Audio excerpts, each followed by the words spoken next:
Do befasoheni, ja çfarë do të thotë ngjyra e gjelbër në të verdhën e një veze të zjerë.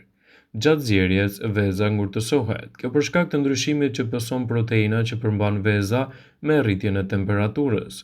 Ky ndryshim quhet denatyrim dhe ndryshon strukturën e tyre. Së bashku me këtë ndryshim, squfuri që përmban proteinat kombinohet me hidrogjenin duke krijuar gazin e njohur si sulfur të hidrogjenit, me erë të keqe karakteristike të vezëve të prishura. Kjo është ajo që shkakton ngjyrën e gjelbër të vezët e zjera. Por a do të thotë kjo se nëse shohim vezë jeshile në sipërfaqen e të verdhës, duhet ta hedhim atë? Për shkak se sasia e sulfurit të hidrogjenit që çlirohet në vezë është aq e vogël sa që nuk paraqet asnjë rrezik për shëndetin.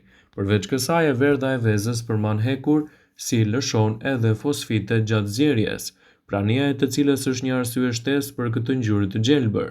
Në fakt, shpesh do të shikoni se diçka e ngjashme do të ndodhë me vezët e skuqura kur përdorni një tigan hekuri.